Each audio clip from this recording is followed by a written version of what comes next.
Hello दोस्तों, मैं लवलेश श्रीवास फिर से आपका एक बार स्वागत करता हूं। दोस्तों, आज हम प्रयोगशाला परिचारक के लिए कुछ इम्पॉर्टेंट फिजिक्स के क्वेश्चन देखने वाले हैं।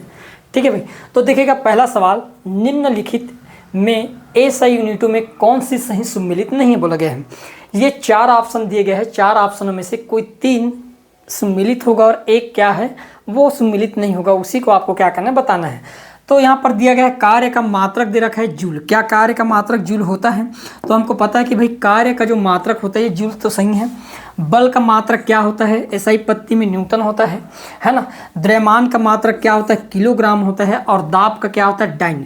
भाई दाब का नहीं होता बल्कि है ना, बल का जो एसआई मात्रक होता है ये हमारे पास क्या होता है? न्यूटन होता है।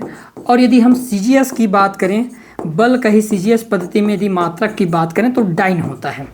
क्लियर है?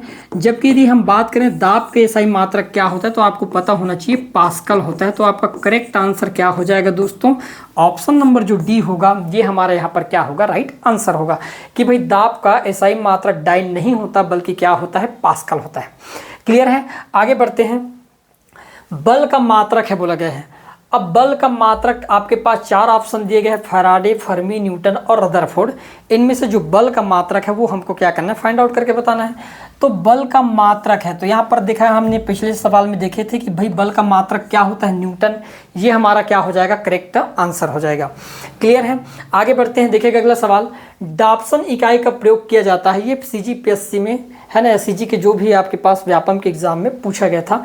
पृथ्वी की मोटाई मापने में, कि भाई हीरे की मोटाई मापने में, कि ओजोन परत की मोटाई मापने में, कि शोर को मापने में।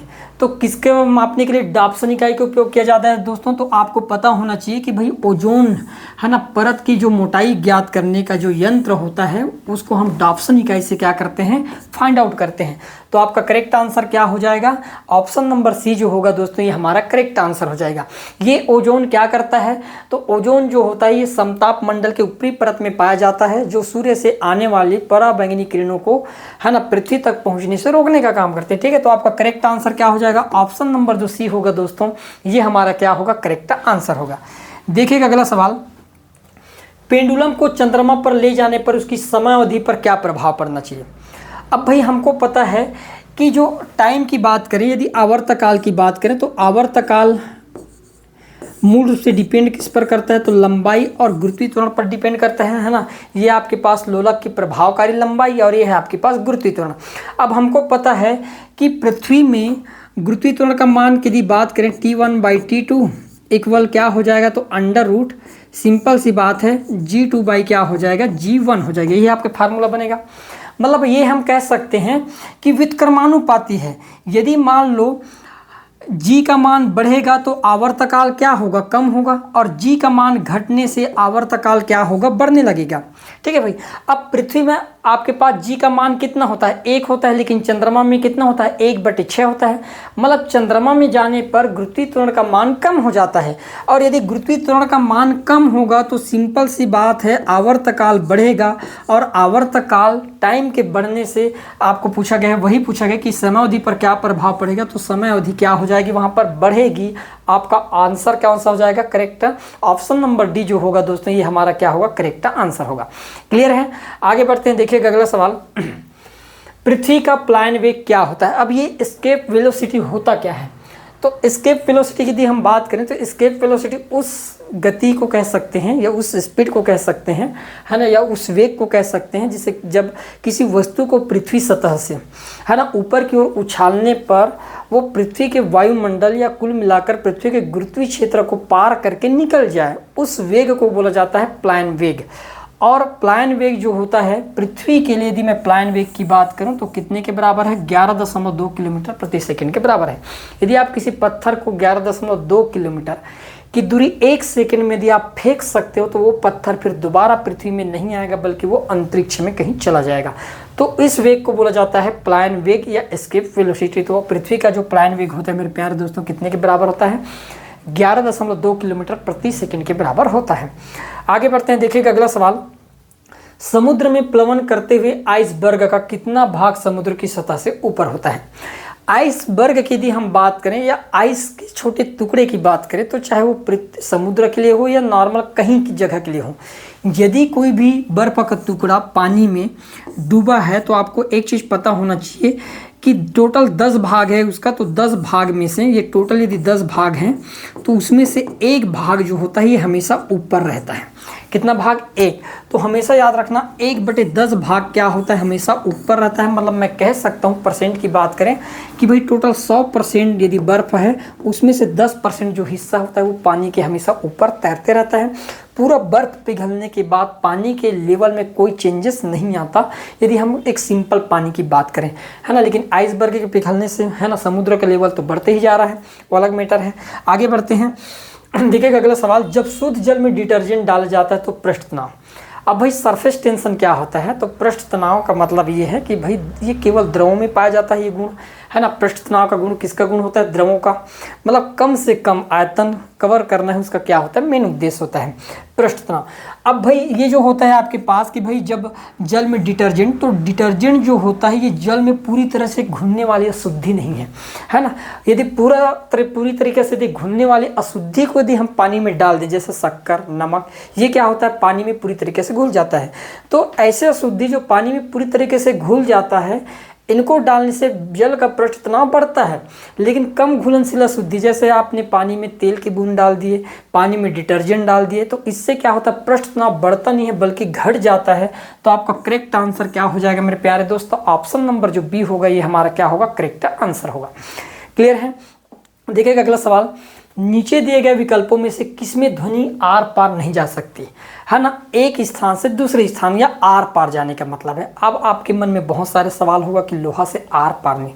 आर पार कहने का मतलब ये है कि भाई किस माध्यम में, है ना, ध्वनि जो है संचरित हो सकता है या गति कर सकता है।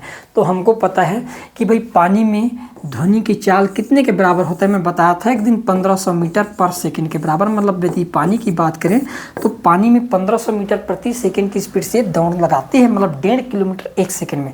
यदि मैं लोहा की बात करूं तो लोहा में स्टील ले लेते हैं, 5000 मीटर पर सेकंड होती है इसमें स्पीड इसकी।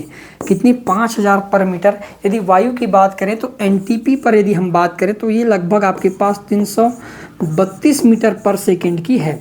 लेकिन हमको ये चीज़ तो पता ही होगा कि भाई ध्वनि को एक स्थान से दूसरे स्थान जाने के लिए माध्यम की जरूरत पड़ती है। बिना माध्यम के नहीं संचरित हो सकती। तो निर्वात बिना माध्यम है, ये कोई माध्यम ही नहीं है, तो यहाँ पर ये गति नहीं करेगा। तो करेक्ट आंसर क्या होगा? ऑप्शन नंबर जो बी होगा मेरे प्यारे दोस्त, ये आपका क्या होगा? राइट आंसर हो जाएगा। क्लियर है? आगे बढ़ते हैं। यदि VA, VW और VS क्रमशः वायु, जल तथा इस्पात में ध्वनि की गति है तो आपको बताना है कि इसमें से कौन सा ही होगा। अभी मैं बताया था कि वायु, है ना, वायु की बात करें तो ये वायु है। वायु में चाल कितनी है? तो मैं बताया था 332 मीटर पर सेकंड। यदि मैं जल की बात करूं तो इसमें था आपके पास 1500 मीटर पर सेकंड। यदि मैं स्टील की बात करूं तो उसमें बताया था मैं 5000 मीटर पर सेकंड। ओके भाई, तो सबसे ज़्यादा किस में होता है? VS में सबसे ज़्यादा होगा। तो ये तो सिंपल सी बात है, VS में ज़्यादा होगा, उसके बाद पानी में, और सबसे कम किस में होगा? आपके पास हवा में। तो आपका करेक्ट आंसर क्या हो जाएगा दोस्तों? ऑप्शन नंबर जो पहला होगा मेरे प्यारे भाई, ये आपका क्या होगा? राइट आंसर हो जाएगा।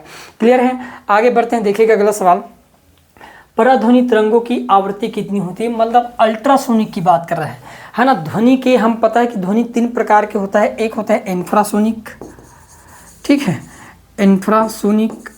एक होता है आपके पास साउंड वेव, और एक होता है आपके पास अल्ट्रासोनिक। यही होता है भाई। और श्रव्य तरंग जो होती हैं ये 20 हर्ट्ज से कम की होती है। साउंड की बात करें तो ये 20 हर्ट्ज से लेकर, है ना, 20 किलो हर्ट्ज तक का होता है, 20 किलो हर्ट्ज तक का। और अल्ट्रासोनिक की बात करें तो 20 किलो हर्ट्ज से लेकर, है ना, 500 मेगा हर्ट्ज तक का होता है ये। अब हमको पूछा क्या गया है दोस्तों? यहाँ पर पूछा गया है कि भाई पराध्वनिक तरंगों की आवृत्ति कितनी होती है ना। आवृत्ति की बात किया गया तो यहाँ पर हम लिख सकते हैं भाई कि 20 किलो हर्ट्ज से 20, है ना, 2 किलो हर्ट्ज नहीं, 20 हर्ट्ज से 2 किलो, तो 20 किलो हर्ट्ज से अधिक। ऑप्शन नंबर जो डी होगा दोस्तों, ये हमारा क्या हो जाएगा? यहाँ पर करेक्ट आंसर हो जाएगा। आया भाई समझ में? आगे बढ़ते हैं। देखिएगा अगला सवाल, सूर्योदय से पहले तथा सूर्योदय के पश्चात भी सूर्य अल्प समय के लिए दिखाई देता है। सब होने का कारण क्या है?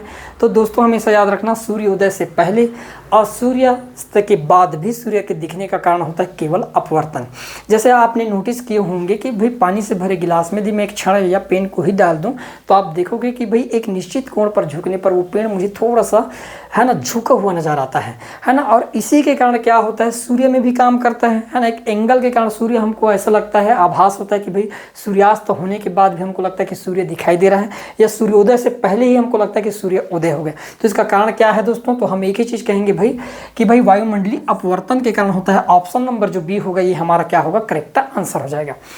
आगे बढ़ते हैं, देखिएगा अगला सवाल, किसी वस्तु का आवर्धित और आभासी प्रतिबिंब प्राप्त करने के लिए प्रयोग किया जाता है। अब आपको आभासी प्रतिबिंब भी चाहिए और बड़ा प्रतिबिंब चाहिए, है ना। आभासी और आपको क्या बड़ा प्रतिबिंब प्राप्त करने के लिए केवल एक ही है आपके पास, अवतल दर्पण। ऑप्शन नंबर जो सी होगा दोस्तों ये हमारा क्या होगा? करेक्ट आंसर हो जाएगा। क्लियर है भाई?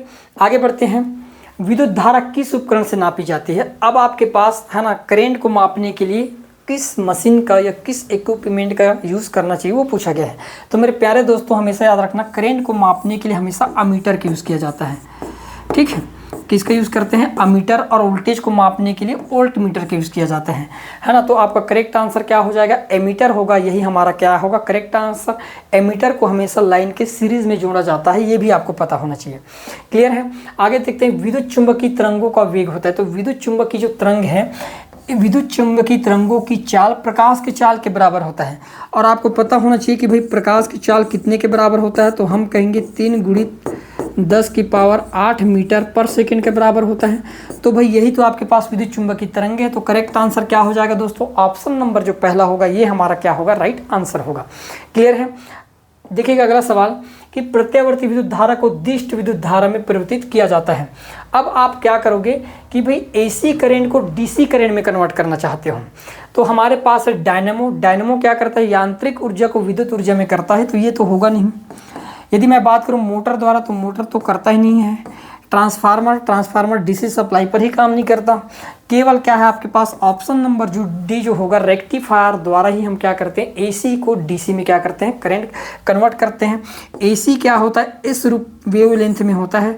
यहाँ पर रेक्टिफायर यदि हम लगा देते हैं तो रेक्टिफायर लगाने से है ना हमको जो डीसी प्राप्त होता है वो सिंपली इस प्रकार से होता है।